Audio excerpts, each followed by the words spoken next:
नाजरीन ग्रामी, पाकिस्तान को कुदरत का एक राज कहा जाता है और पाकिस्तान की फौज को दुनिया की ताकतवर तरीन और सबसे ज्यादा मुनज़्ज़म फौजों में से एक समझा जाता है। पाकिस्तान ने 1998 में एटमी हथियार तैयार कर लिया तो उसकी फौजी कुव्वत और भी बढ़ गई। दुश्मन पाकिस्तान से खौफजदा रहने लगा। आज पाकिस्तानी फौज के कुछ ताकतवर हथियारों के बारे में जानेंगे जो पाक फौज ने तैयार कर रखे हैं और ज़रूरत पड़ने पर इनके ज़रिए दुश्मन के होश उड़ाए जा सकते हैं। नाज़रीन ग्रामी, सबसे पहले बात करते हैं अल खालिद टैंक प्रोजेक्ट के बारे में। ये प्रोजेक्ट 1993 में शुरू हुआ और 6 साल में मुकम्मल हुआ। ये प्रोजेक्ट चाइना की मदद से शुरू किया गया था, लेकिन आज पाक फौज ये टैंक मुकम्मल तौर पर खुद बनाती है। अल खालिद टैंक बहुत ज़्यादा ताकतवर टैंक है जिसमें दुश्मन से मुकाबला करने के भरपूर सलाहियत मौजूद है।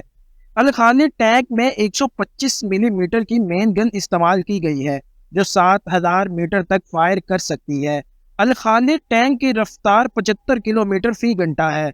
इसके अलावा ये टैंक 15 फुट गहरी खाई पार करने के अलावा 15 फुट गहरे पानी से भी आसानी से गुजर सकता है। अल खालिद टैंक में नाइट विजन आलात भी हैं जिनकी मदद से रात के वक्त भी दुश्मन की हरकत पर नजर रखी जा सकती है।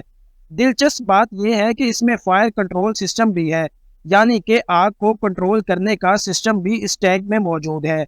इस टैंक का नाम मुसलमानों के मशहूर सिपा सालार खालिद बिन वलीद के नाम पर रखा गया है।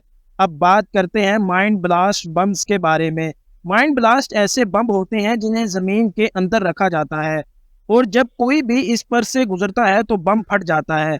इससे निपटने के लिए पाक फौज के पास एक टेक्नोलॉजी है जिसका नाम NVERD ट्रैवल एंटी माइन है। अगर कभी दुश्मन के इलाके में जाना पड़े तो फौज इस एंटी माइन रोलर को अपने टैंकों और दूसरे तमाम हथियारों से आगे रखते हैं। इसका मकसद ये होता है कि अगर रास्ते में कहीं माइन ब्लास्ट हो तो यह एंटी माइन इन बम्बों को तलाश करके लेजर शुआओं के जरिए पहले ही तबाह कर देता है। नाज़रीन ग्रामी, AM-50 एक मसनूई पुल है जिससे एक व्हीकल के साथ मूव करवाया जाता है। पाक फौज जिसे तब इस्तेमाल करती है जब रास्ते में पहाड़ या खंदक हो या रास्ता बंद हो। ये पुल 10 से 12 मीटर लंबा और 4 मीटर चौड़ा होता है और 2 से 6 मीटर की गहराई को पार करने के काम आ सकता है।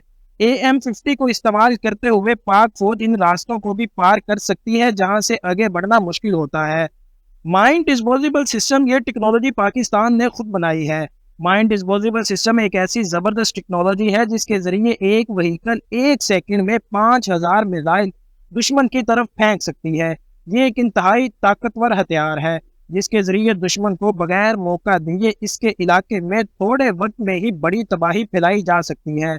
नाज़रीन ग्रामी, MVRDE की तरफ से बनाई गई ये ड्रैगन माइन व्हीकल रास्ते में माइन साफ करने के लिए इस्तेमाल की जाती है। जिस रास्ते से पाक फौज की गाड़ियां या टैंक गुजरते हो वहां ड्रैगन व्हीकल को इस्तेमाल किया जाता है।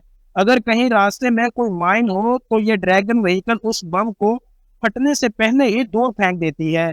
ये ड्रैगन व्हीकल इतनी मजबूत है कि अगर किसी तरह का कोई बम इस व्हीकल के नीचे फट जाए तो भी इससे कोई नुकसान नहीं पहुंचता।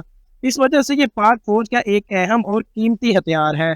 नाज़रीन ग्रामी, पाक फौज का एक और ताकतवर हथियार टाइप 84 है। ये एक व्हीकल है जो एक वक्त में 24 रॉकेट फायर कर सकती है।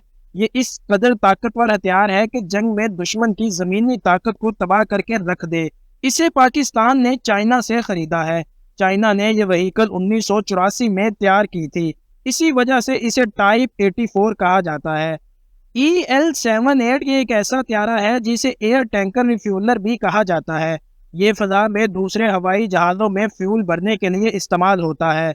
इससे पहले पाकिस्तान के पास एयर रिफ्यूलर का इस्तेमाल नहीं था, इसलिए पाकिस्तान ने यह त्यारा यूक्रेन से खरीदा था। ये वाहिद त्यारा है जो 88,000 किलोग्राम वजन के साथ परवाज कर सकता है। नाज़रीन ग्रामी, पाक फौज का एक अहम हथियार M88A1 रिकवरी व्हीकल है।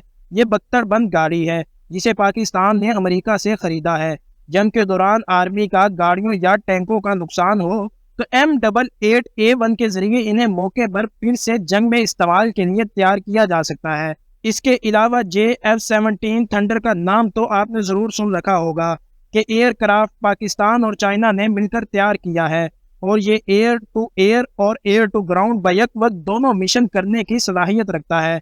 یعنی کہ یہ پرواز کے دوران زمین پر بھی نشانہ لے سکتا ہے اور دشمن کے دوسرے طیاروں پر بھی۔